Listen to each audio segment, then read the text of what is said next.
Bonsoir, ce soir nous allons plonger dans l'eau au milieu des raies manta.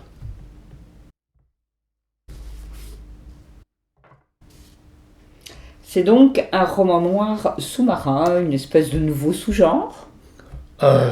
Presque.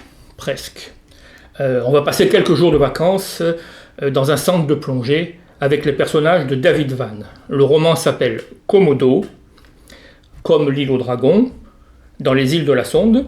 Ce roman est publié aux éditions Gallmeister et traduit par Laura Deraginski. Deux femmes qui vont partir en vacances justement dans ces îles de la Sonde.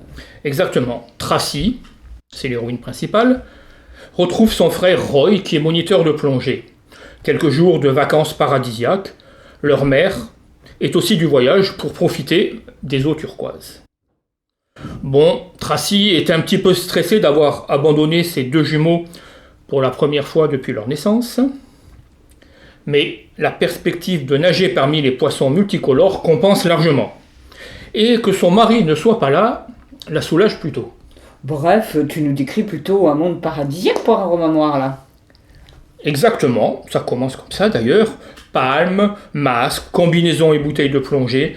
On monte dans le bateau, on descend au milieu des raies manta et même des requins. Je cite, un requin couleur café au lait et strié de rayures marron.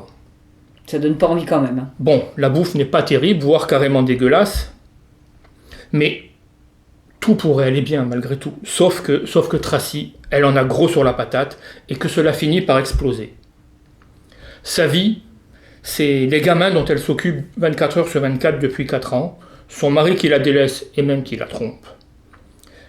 Et les relations conflictuelles sur le bateau, enfin sur l'île, avec son frère, ça va faire tout empirer. Et puis il y a aussi cette monitrice de plongée, je cite encore.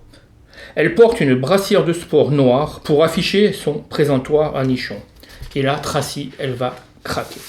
Mais je parie que dans cette chronique, tu ne vas pas nous expliquer comment elle va perdre pied et pour filer de la métaphore, couler carrément, puisque nous sommes au bord de l'eau. Eh ben non, je vais plutôt vous parler de l'écriture, car David Vann a une véritable puissance narrative. Ses descriptions des plongées sont impressionnantes. Le lecteur ressent la pression de l'eau. Les oreilles se bouchent, l'impression d'enfermement il décrit ça avec une rare précision. Et en même temps, c'est la liberté absolue. On flotte entre deux eaux, comme dans le liquide amniotique de nos premiers jours. Donc évidemment, il faudra sortir un jour, ou tout du moins, pour rester dans la métaphore, refaire surface.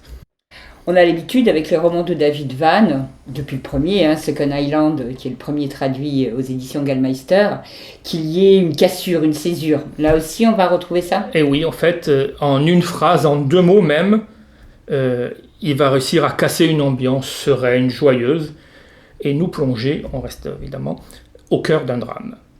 D'une existence annihilée, carrément niée en fait. Dans les romans de David Vann, il y a presque toujours la mère et la famille. Dans ce roman, la mère de famille est vraiment mal en point. La mère, la maman, la mère, voilà. l'océan. C'est une homonymie qui est revendiquée pratiquement depuis le début chez cet écrivain américain. Et les deux, toujours recommencés ou pas ?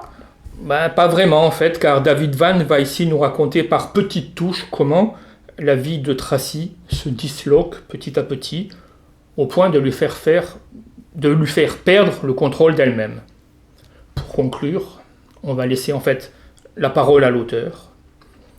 Peut-être que la famille est un immense sac à merde qui se balance dans le vent et qu'on s'en sert de piñata avant de reculer pour ne pas être éclaboussé quand elle éclate. Vous aurez compris, les eaux sont turquoises, mais la noirceur est assurée. Bonsoir. Bonsoir.